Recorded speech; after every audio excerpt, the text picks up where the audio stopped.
Queridos amigos, estoy aquí con un gran periodista del Perú, RPP, ahora en PBO actualmente, José María Salcero.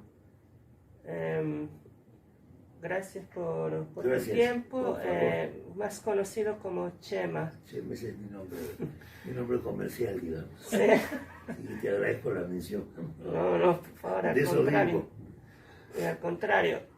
Hoy vamos a hablar sobre un argumento que es el futuro de la Unión Europea, porque sabemos que la Unión Europea no está pasando, digamos, se está pasando a través de reformas, se está proyectando a cuál será el futuro de la Unión Europea, si continuará a existir el sueño de la creación de Altiero Spinelli, Winston Churchill, Konrad Adenauer y los padres, Alcide de Gasperi y los padres fundadores, también el de Francia, Charles de Gaulle, entre tantos otros. Y bueno, hemos visto ya justamente ahora con la Brexit salirse Inglaterra, que al inicio todos daban como una economía británica que se iba absolutamente a caer, pero sin embargo no ha sido así,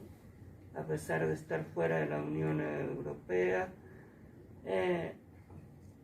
Me acuerdo que quería entrar el laborista, uno de los laboristas, el primer ministro, quería introducir Inglaterra a la Unión Europea, en el euro, pero después se quedó con la esterlina. Yo personalmente creo que el futuro de la Unión Europea sea crear los Estados Unidos de Europa, porque no hay una política común en la Unión Europea. Sí. No sé cuál sería tu desafío. opinión. Bueno, la idea son los Estados Unidos de Europa. Ahora, a pesar de todos los cambios que ha habido en Europa, recordemos que de alguna manera el comienzo de la Unión Europea es la Comunidad Económica del Carbón y del Acero, hecho por Alemania y Francia. ¿Cómo qué? Como respuesta a la guerra. Estamos hablando de la Segunda Guerra Mundial. Sí. Entonces, ¿cuál es la lógica? Es la siguiente: si hay comercio no hay guerra. Esa es un poco la base del asunto. Entonces comienzan a hacer esta unidad económica. Bueno, esto va avanzando, la idea de los Estados Unidos de Europa, pero eso es solo una tendencia en Europa. Las otras tendencias en Europa son los nacionalismos. Y lo que estamos viendo ahora es un rebrote del nacionalismo a través de partidos de extrema derecha o llamados de extrema derecha y otros movimientos nacionalistas que los estamos teniendo, por ejemplo, en Italia. En Italia la sorpresa la ha dado la señora Meloni ganando unas elecciones, ganándole a toda la izquierda, porque la izquierda perdió la clase obrera. Y entonces la paradoja que tenemos es que la clase obrera se ha pasado a la, entre comillas, extrema derecha. Lo mismo ocurre en Francia. Entonces, son dos fuerzas que, por supuesto, la Meloni... Marine Le Pen. Claro, con Marine Le Pen. La señora Meloni, de todas maneras, se ha moderado. Bueno, tú sabes muy bien que para ganar elecciones tienes que ir al centro siempre, ¿no? Hasta sí. Que ganas. Pero en Italia hay que dejar en claro que ha pasado Mario Draghi, ha pasado también Mario Monti, que son gobiernos que nunca han sido elegidos por el pueblo. Claro, naturalmente. Han sido gobiernos que el presidente de la República, Sergio Mattarella, tomó y eligió a dedo sin consultar con una elección popular. No, esta vez ha sido elegido Giorgia Meloni y Fratelli Italia, que al parecer está haciendo un gran gobierno, por lo que se está viendo ahora en Italia. Yo le he escuchado hablar. Que eligió por el pueblo. En castellano, además. Sí. Muy bien. Le he escuchado hablar en castellano, muy bien. Entonces, hay ese movimiento, digamos, que afecta a la idea de los Estados Unidos de Europa. De todas maneras, Europa tiene que defenderse, porque al final siempre existe siempre existe la división este-oeste en Europa. Es una cosa terrible. Por más que ha cambiado todo, ha cambiado los conceptos políticos, todo, este-oeste siguen vigente. La pugna este-oeste sigue vigente. Entonces, con la invasión a Ucrania, etcétera, de Putin, la Unión Europea de nuevo tiene que mirarse a sí misma y decir, preferible es Estados Unidos acá, y lo vamos ampliando. Entonces, pero no hay una política común tampoco, porque hay mucha división, sí, hay división. porque Hungría, hay intereses Polonia, internos de cada país. Justamente lo que yo veo, por ejemplo, que es justo, algo sobre la inmigración, el control de la inmigración. Italia lo han dejado sola a la Unión Europea. La Unión Europea no apoyó para nada a Italia. Sí. Bueno, ese es un tema. El tema de la inmigración es uno de los temas calientes en Europa en este momento. ¿Por qué? Porque es verdad que ha habido una inmigración, a mi modesto entender, descontrolada, exagerada. Y hay un choque cultural, sí, lamentablemente hay un choque cultural, son culturas distintas. El factor religioso vuelve a ponerse otra vez en primer plano. ¿Por qué? Porque evidentemente los musulmanes son los musulmanes, pues. Y es una cosa que no se puede negar. Por ejemplo, en España, ¿qué pasa? Hay partes de Barcelona, zonas de Barcelona, que son virtualmente musulmanas, con control físico de las esquinas por parte de los musulmanes radicales además. Porque claro, una cosa es el musulmán, digamos, no tan radical, etcétera, pero el éxito de los musulmanes es su radicalismo, con eso levantan a los jóvenes sin trabajo, a los jóvenes marginados, etcétera, etcétera, que son los hijos de los migrantes. Entonces, ahí hay una diferencia, ¿no? Ese es uno de los desafíos. No sé cómo va a acabar, pero ya pensábamos que estaba superado el factor nacional, no es verdad. El factor étnico, no era verdad. El factor religioso, no era verdad. Pensábamos que todo era económico. La idea que teníamos era que hacemos el gran mercado común económico, con la libertad de circulación de hombres y mercancías, etcétera, etcétera. Todo lo demás se os dará por añadidura. Y no ha sido así. No ha sido así. Porque ha habido una rebelión de la superestructura. La superestructura es la cultura, la religión, la raza, en fin, toda una serie de factores. Y no siempre lo que dice el Parlamento Europeo viene respetado por los países miembros de la Unión Europea tampoco. No. Y si uno pregunta a un ciudadano europeo, no sé si en España, sí, si eres español o europeo, por ejemplo, te dirán el 90% que se siente más español y no se siente europeo. Es uno de los factores, justamente porque falta una identidad en la Unión Europea. Bueno, ahí yo tengo un problema especial porque yo pertenezco a una super minoría, porque yo soy vasco. Entonces, si al vasco por lo menos tú le dices, eres más europeo que español, te va a decir, europeo no, antes. ¿No? Bueno, eso depende. Los catalanes no te digo nada. Claro. Los catalanes son directamente separatistas. Lo que quieren la mayoría de la población, esto es estadístico, lo que quieren ellos es una república dentro de la comunidad, dentro de la Unión Europea, con su selección de fútbol, con esto y con todo. Los vascos también quieren su propia selección, etcétera, pero dentro del Estado español, no fuera del Estado español, como le llaman ellos. Entonces, porque esos factores tampoco se han superado. Esa es un poco la paradoja. En Bélgica tenemos lo mismo, tenemos dos Bélgicas. La Bélgica francófona y la Bélgica que habla esta lengua flamenca, que no se entiende absolutamente nada. Si tú vas a Bruselas, yo estaba en Bruselas una vez y pasaba de una vereda a otra, en esta vereda se hablaba francés, pero si tú pasabas a la otra vereda no te respondían en francés, sabían francés, pero no te respondían en francés, ellos te responden en eso es todo flamenco. Entonces, estos factores no han desaparecido. No han desaparecido, al contrario, bueno, Italia no te digo nada, con la Liga de Lombardía y todo lo demás, o sea, tenemos ahí un fenómeno que nos está haciendo recordar a los orígenes de Italia, digamos, ¿no? Sí, refieres a la separación del norte con el sur. Todo eso, ¿no? Aunque ahora último con Matteo Salvini, justamente ya se ha abierto la Lega unos círculos y sedes en la parte sur que antes no había. O sea, ya no hay ese sentimiento, digamos, de separación. Pero sin embargo, sí se siente en Italia mucho el abandono de la Unión Europea hacia Italia. Porque no es solamente la inmigración, sino muchas cosas. La Unión Europea ha dado la espalda también a Italia en lo que fue también la época del COVID, el coronavirus.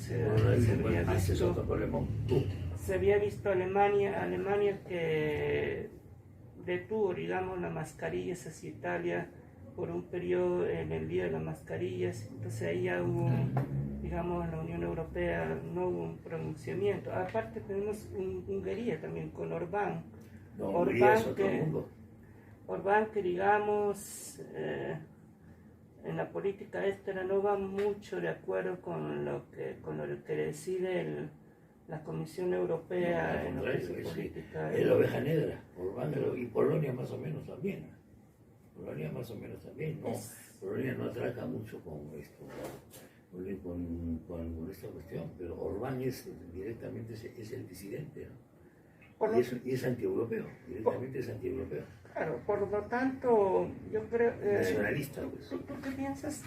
Ultranacionalista. O sea, regresando a una hipótesis del futuro de Europa, porque sinceramente yo como europeo, digamos, no me sentiría con una Europa así que no tiene una identidad, no tiene un Estados Unidos. Yo miro a la Unión Europea poniendo como ejemplo Estados Unidos de América. Sí.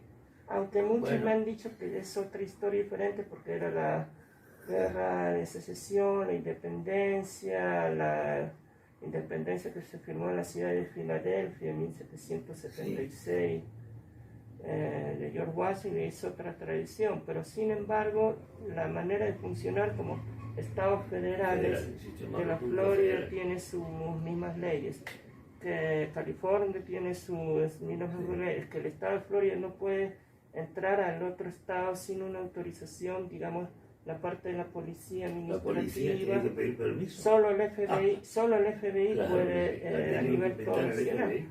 Claro. Se habla de una policía europea, entonces este sería, digamos, el FBI de los Estados Unidos de Europa.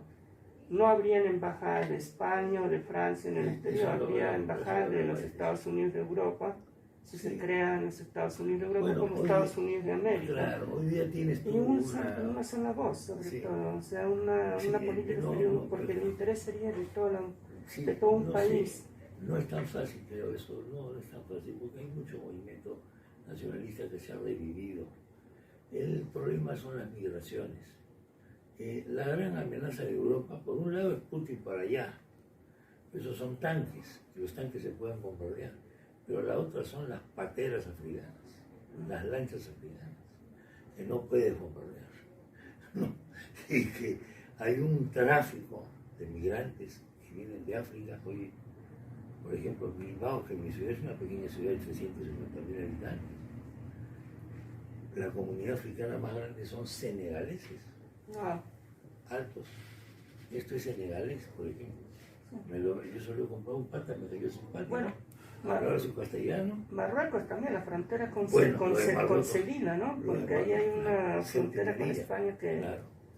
Son dos ciudades en clave española. Sí, que hay y hay la famosa reja. Sí. Cada vez que Marruecos quiere chantajear a España, se hacen los suecos con la reja. O se hacen los suecos con los que se pasan a nado.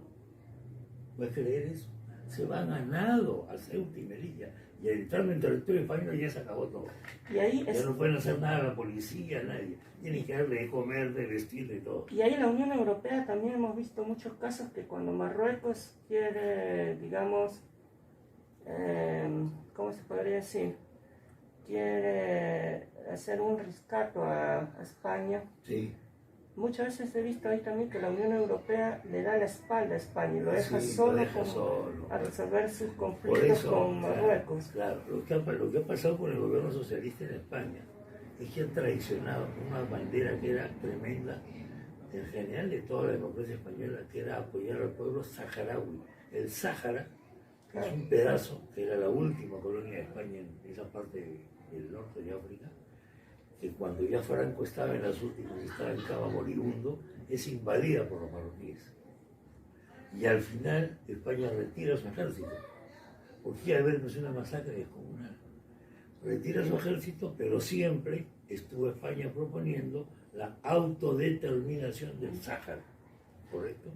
Hasta que ahora Sánchez, para congraciarse con el rey de Marruecos, para que no le metan gente por la reja, a nado, o no sé qué, o no sé cuántos, ha dejado de reconocer a los saharauis.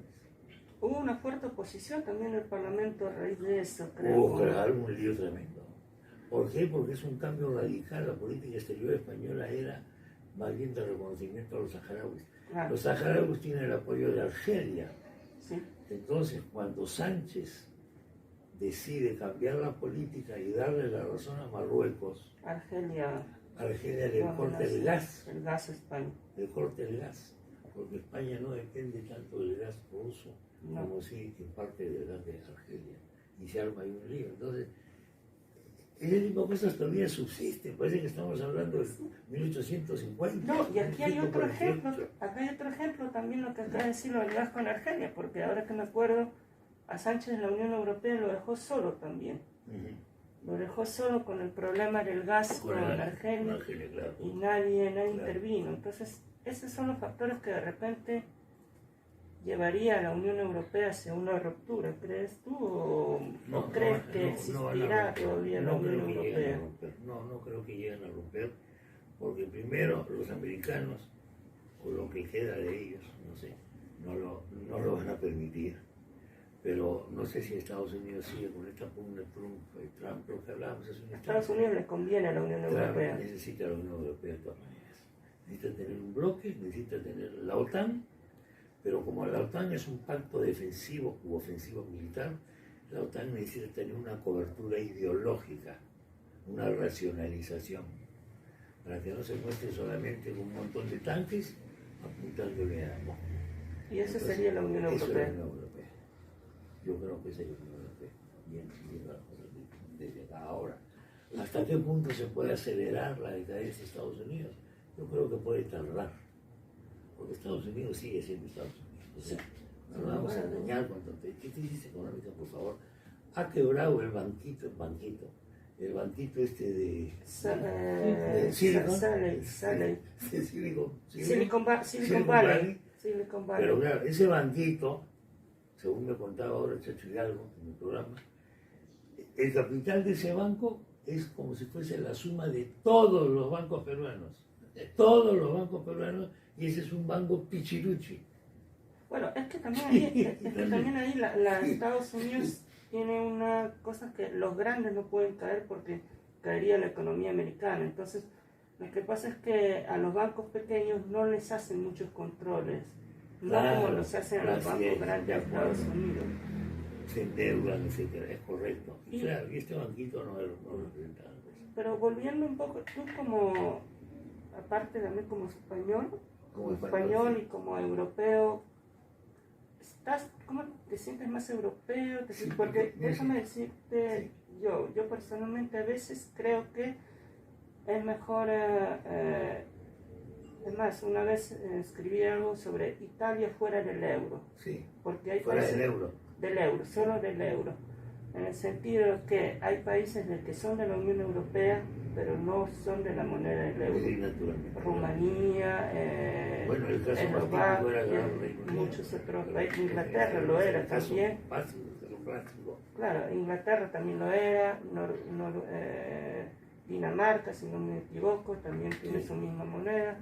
Entonces lo hacía porque no hay creo que no hay una identidad europea, y para verla las cosas son dos. Después quiero pedirte tu opinión personal, pero las cosas son dos, que es lo que yo retengo y lo mantengo también en mi tesis. Es, o se crea, dejamos de lado que es muy difícil, yo lo sé, pero no es nada imposible, que creamos un país, una persona jurídica como Estados Unidos de Europa, donde Italia, Francia, España sería estados federales con su parlamentino, como el parlamento que tiene Florida, el parlamento que tiene North Carolina, porque tienen su parlamento interno. El presidente Sánchez no sería de España, sino sería el gobernador de España, como el gobernador de la Florida, serían los gobernadores, y un solo presidente ejecutivo que estaría en una sola capital, que podría ser Bruselas, donde está ahora, y un solo parlamento, porque ahorita hay dos parlamentos que no tiene sentido tener en Bruselas y en Estrasburgo, si no me Estrasburgo, equivoco. sí, Estrasburgo. Dos seres que no tienen absolutamente más, es un gasto de ir de un lado al otro. Entonces se cortaría uno y se dejaría ahí en Bruselas. La cuestión, concluyendo aquí, es que es esa la única salida para continuar con el sueño del Piero Spinelli y Alcide Gasperi y Konrad Adenauer de padres fundadores de Europa, o si no, yo creo que en el futuro sería ir viendo prácticamente hacia una ruptura de la Unión Europea. Yo personalmente. Y yo quiero saber, tú como español, como europeo. Bueno, el problema es el siguiente. Yo pertenezco a otra generación. Yo soy un viejo. No, para mí, no, sí soy hermano, te llevo algunos años. A tu viejo le llevo algunos años. A ti te llevo algunos años más. Pero te digo lo siguiente. Yo nunca pensé ver el siguiente espectáculo que yo experimenté estando en Europa después de mucho tiempo. Que tú ibas en carro y pasabas de una frontera a otra frontera y no te dabas cuenta. Bueno. Para mí esa es la revolución más grande de la humanidad. Yo puedo decir que ya lo he visto todo. Todos mis ideales de juventud han sido superados por ese fenómeno. Entonces, de alguna manera, yo sentí tanta emoción el día que me dijeron, ya estamos en Holanda. ¿Cómo? ¿Y dónde está la bandera, la aduana, el policía, el pito? No hay un cartel nada más que dice, viaja a Francia y estás entrando a Holanda. Chiquito, que no se ve mucho, y como neblina no ves nada. Mi último viaje también me voy de Bilbao a una parte de Francia, del País Vasco francés, donde mi familia materna había estado refugiada durante la guerra civil. Todo es igual, pues. Todo es verde, las casas son iguales. Sí. Entonces no te das cuenta. Digo, eso para mí es una revolución de tal magnitud, que sería para mí, y para mi generación sería un retroceso enorme. Volver otra vez a... Tal vez así. La aduana, ¿qué lleva usted ahí? Yo llevo un chorizo, no, ese chorizo debe contener algo, ábranlo. Bueno, eso es lo que ha pasado ahora con Inglaterra cuando se salió de la Unión Europea, justamente el control de la aduana entre Francia e Inglaterra. Exactamente. Y el problema que tienen con Irlanda y todo, con Irlanda del Norte y todo. Sí. Entonces, pero eso porque yo pertenezco a una generación que ha visto esto como una utopía. O sea, en mi juventud yo leía los libros del socialismo utópico. Era pues una cosa, Marx se reía de esos locos, decía que eso era precientífico. Pero para mí era una... Entonces, han pasado los años y me he dado cuenta que te vas en tu cara, oye, una cosa espectacular. Entonces, para mí sería eso un retroceso. Para ti probablemente no, porque tú perteneces a otra generación. No, yo quería tú has nacido con la, te digo, lo que puede ser tu caso, o sea, esto es una cosa de generaciones, sí. cultural. Como tú ya has nacido con la Unión Europea, lista, sí. y vives en Europa y todo hace muchos años, entonces ya eso para ti no es importante. O sea, que tú puedas pasar en tu carro no es importante, porque tú nunca has visto fronteras, pues, hermano. Yo he visto unos policías.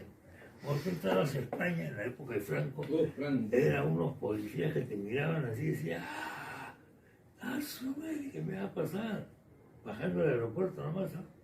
Yo me iba a Francia, pero paraba en el aeropuerto de Madrid, comenzaba a bajar a ver las librerías, todo eso del aeropuerto, los policías te miraban raro, ¿no? Sí. Y tenías acá metida la persecución. Esa es la diferencia. Tal vez es una cuestión cultural. Tal vez justamente queriendo tocar esta experiencia que estás contando, lo que tendría que mejorarse en la Unión Europea es que ya no se necesite pedir el Green Card si decides vivir en ese país, ¿no? Porque, por ejemplo, he conocido muchos que, tú puedes pasar así tranquilamente, pero solo para... solo para visitar o no me interesa, pero después si te quieres establecer, es fácil. Sí. O sea, es fácil, pero es un requisito que te den, que tienes que ir a solicitar, que te vas a poner la residencia ahí y te tienen que dar Sí, el green card, lo que los americanos llaman el green card, ¿no? Pero que te lo dan, porque siendo país miembro de la Unión Europea te lo dan, pero lo tienes que solicitar de todas maneras. Tal vez el siguiente paso sería que... El siguiente paso podría hacerse solo si existiera Estados Unidos y Europa, porque existiría un único pasaporte, un único documento de identidad para toda la Unión Europea, que ahorita no hay. Es por eso que se tiene que solicitar. Pero creo que el sueño de mi hijo en su tesis es el sueño de su generación, como dices tú. O sea, porque ya el resto está.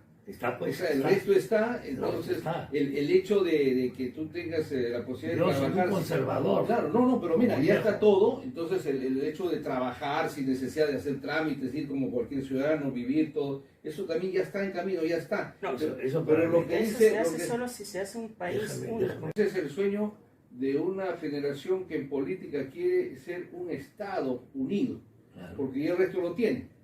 Ellos han nacido con ello. Claro, entonces se preocupa en pensar qué va a pasar si es que no logramos eso. ¿Qué vas en tu carro y para ti no te llama la atención eso? Yo, cuando me llevan a algún sitio, fuera de, digamos, en auto, yo estoy viendo la frontera, ¿dónde está? Todavía tengo la mentalidad, ¿dónde está la bandera? ¿Dónde está el letrero? ¿Dónde está la tranca esa que sale en las películas, no? El control, digamos, ¿no? Como levanta la tranca, no hay tranca, no hay nada. Y llegas a la ciudad y te pones a caminar por la ciudad y no llevas documentos y no llevas nada. Bueno, sí, pero sí tienes que llevar documentos, evidentemente, pero digo, esto, mucha gente no le da importancia a eso, ¿no? Pero para mí sí es importante. Pero claro, no sé en este momento cuál es la lógica económica también de esta cuestión. Bueno, hoy día tenemos el Banco Central Europeo. Sí, no sé cómo está funcionando ahora. La BCE. Era la dictadura germana, ¿no? Bueno, Alemania quiere subir la tasa de interés porque ha cerrado en negativo, menos 0,4, por acá está en recesión técnica, pero por ejemplo a nosotros en Italia no conviene y ha cerrado en positivo, o sea, mejor que Alemania y Francia. Sí. 0 puntos después de la pandemia, 0,4%. Sí.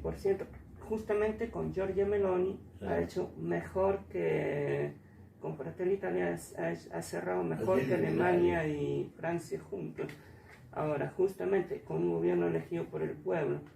Pero ahí es donde se llega otra vez a lo que tú dices nacionalismo, ¿no? La Alemania va a luchar justamente por los intereses nacionales de Alemania como un país individual y bueno, es justo que Italia también haga lo mismo con la BCE o alguien pueda, como se dice, patear el tablero. Como lo que es mi posición políticamente. Mi posición políticamente lo que llevo a esto es simplemente continuar con el sueño, pero si no se logra, entonces hagamos la otra opción, pues, que es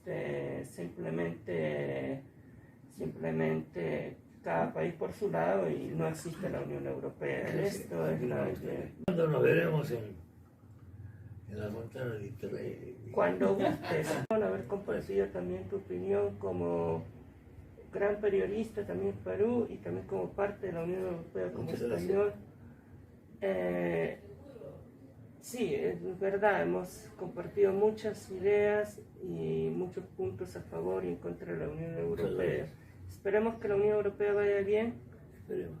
Y bueno, y si no va, de todas maneras cada país irá por su camino.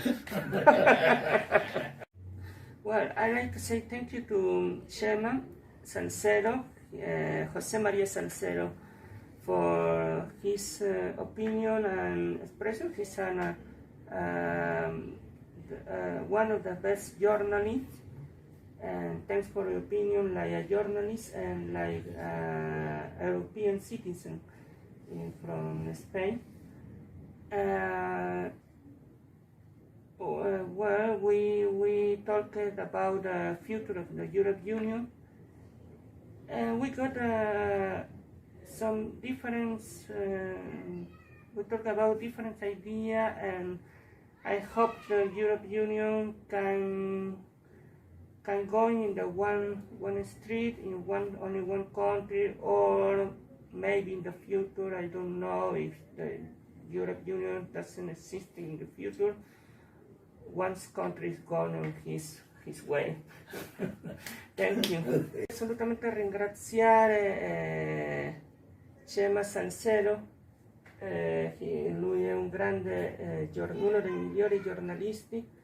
Grazie per le tue opinioni, per il tuo parere e anche per la tua illustrazione sull'Unione Europea, di cui ne abbiamo assolutamente parlato. Il futuro dell'Unione Europea speriamo che possa portare verso un'unica strada, un'unica nazione, un unico paese. Se mai in futuro l'Unione Europea si spaccherà o si dividerà, ogni paese andrà per la sua strada, penso. Grazie a tutti voi. Abbiamo trovato naturalmente alcune opinioni diverse, cioè opinioni comuni, ma anche opinioni diverse per il progetto dell'Unione Europea che si sta svolgendo tuttora oggi, le sue difficoltà e quale possibile soluzione si potrebbe portare avanti anche durante la tesi. Grazie. Okay, we talked with Jose Maria Salcedo, journalist, Cema and Fernando Calle about the European Union, the crisis, the future, what future for the European Union, what the European Union can do and what cannot do the European Union. If you want, thanks for, that's all, friend, thanks for that. If you want a pizza, you can contact Palermo Pizza, and if you want a lawyer, you can contact Dr. Fernando Calle, lawyer in Lima, and if you're going to Chiclayo, you can contact Gloria Plaza Hotel. Thanks, God bless you.